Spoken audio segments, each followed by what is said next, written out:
Haïti 2050, le pari de la Renaissance. L'avenir du pays, en réalité, se joue maintenant. En se basant sur les données de la Banque mondiale et du FMI, on voit se dessiner deux futurs radicalement opposés d'ici 2050. D'un côté, une véritable renaissance. De l'autre, une spirale d'inertie. C'est un pari à très gros enjeux, et on va décortiquer pourquoi. La question elle est donc posée, renaissance ou inertie? Les analyses convergent toutes vers une année charnière, 2026. Ce serait le fameux point de bascule qui pourrait sceller la trajectoire du pays pour les décennies à venir. Le choix est vraiment là, entre une renaissance spectaculaire et la poursuite d'une inertie qui est, on va le voir, extrêmement coûteuse. Alors, rentrons dans le vif du sujet. Haïti se trouve à un carrefour, un véritable carrefour historique. Parce que oui, malgré toutes les crises, le potentiel pour combler son retard économique d'ici 2050 est bien réel. Mais attention, et c'est un grand mais, ça ne se fera pas sans une rupture totale avec le modèle qui domine aujourd'hui. Ce fameux point de bascule, c'est vraiment la clé de toute cette analyse. Qu'est-ce que c'est? C'est ce moment critique où tout peut changer, où l'avenir se décide. Et pour Haïti, ce moment, c'est maintenant.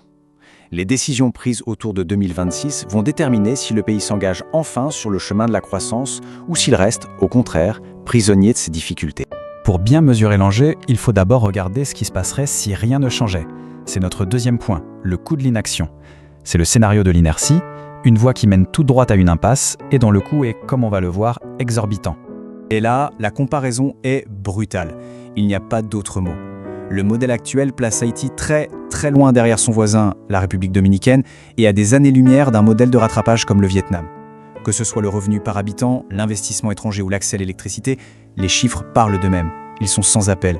Environ 1 700 $, c'est le revenu annuel moyen par habitant. Ce chiffre, à lui seul, il symbolise toute la conséquence humaine de cette inertie. C'est le point de départ, et c'est ça, fondamentalement, qui doit changer. Bon, d'accord, le constat est dur. Mais alors, comment inverser la tendance? C'est là que ça devient intéressant. L'analyse identifie 3 leviers puissants, 3 moteurs de changement. Des atouts qui sont là, mais qui sont sous-exploités et qui pourraient alimenter une véritable renaissance économique. Le premier moteur, 20 milliards $. Ça, c'est la valeur estimée des réserves d'or et de cuivre qui dorment dans le sous-sol haïtien. Pour se faire une idée, la mine de Pueblo Viejo, qui est juste de l'autre côté de la frontière, rapporte 1,5 milliard $ par an à la République dominicaine. C'est un potentiel fiscal énorme qui n'est pas exploité. Deuxième moteur, l'énergie. 500 millions de $ par an. C'est ce qu'Haïti pourrait économiser. Comment? Aujourd'hui, le pays dépense une part énorme de son PIB, 12% pour importer du pétrole. Une transition vers les énergies renouvelables permettrait de libérer plus de 500 millions de $ chaque année. Des devises qui, au lieu de partir à l'étranger, seraient réinvesties dans le pays. Et enfin, le troisième moteur, et pas des moindres, la diaspora. Regardez bien ce chiffre, 3,8 milliards $. C'est ce que la diaspora envoie chaque année. C'est bien plus que toute l'aide internationale reçue. Imaginez un instant si une fraction de cet argent était dirigée vers des projets d'infrastructure via des outils comme les Diaspora Bonds, l'impact serait tout simplement colossal. D'accord, on a 3 moteurs incroyables. Mais un moteur, ça ne peut pas démarrer sans carburant. Et ce carburant, la clé de voûte de tout le système, c'est la sécurité. C'est la condition non négociable, la condition sine qua non pour débloquer tout ce potentiel. Cette comparaison illustre parfaitement le problème. Haïti consacre moins d'1% de son PIB à la sécurité. En face, des pays comme le Salvador ou la Colombie, qui ont réussi à sortir de l'économie des gangs, ont dû investir jusqu'à 4% de leur richesse nationale dans la sécurité et l'ordre public. L'écart est juste immense. Et c'est là qu'il faut vraiment changer de perspective.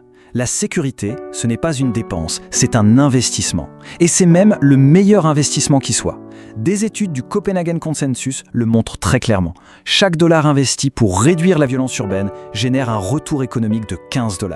15 ! C'est l'un des investissements les plus rentables qu'un pays puisse faire. Ok, on a le potentiel, on a la condition préalable. Maintenant, comment est-ce qu'on met tout ça en œuvre ? On arrive à la conclusion de l'analyse, la nécessité d'une vision unifiée, d'un appel à l'action clair et partagé par toute la nation. L'idée maîtresse, c'est celle d'un grand pacte national. Et ce n'est pas juste un slogan, attention. C'est un vrai cadre stratégique pour aligner tous les acteurs du pays, politiques, économiques, société civile, autour d'un seul et même but, enclencher le scénario de la renaissance. Et ce pacte repose sur 3 piliers très concrets. D'abord, sécuriser les actifs économiques, les ports, les mines. Ensuite, digitaliser l'État pour le rendre plus efficace et améliorer la collecte des impôts. Et troisièmement, une intégration économique intelligente avec la République dominicaine pour créer un marché unifié sur l'île d'Hispaniola. En conclusion, les atouts sont là. On l'a vu, la feuille de route est possible. Les ressources naturelles, le potentiel énergétique, la force de la diaspora, toutes les pièces sont sur l'échiquier. La question finale, la plus importante, reste donc entière. Les acteurs haïtiens sauront-ils s'unir pour conclure ce pacte et enfin jouer la partie de la Renaissance ?